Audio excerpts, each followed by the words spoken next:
ভালুকা উপজেলা বিএনপির সম্মানিত যুগ্ম আহ্বায়ক সাবেক ছাত্র 8 নং ডাকাতি ইউনিয়ন বিএনপি নেতা জনাব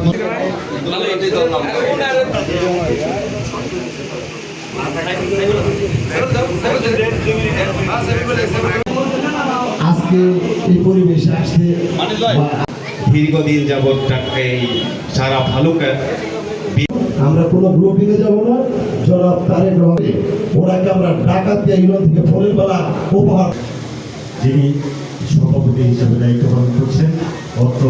আমাদের এই টিম চেয়ারম্যান তারেক রহমানের নির্দেশে 31 দফার কর্মসূচি নিয়ে আমরা মাঠে নেমেছি এবং এই ভালুকা সকলের ভালুকা, সৃষ্টি জোর জবরদস্তি, কারো উপর লাইট দৌড়, কারো সম্পদ লুণ্ঠন, কারো গলা চিপা ধরা, সেই পরিস্থিতি আর ভালুকাতে হইতে দেব না।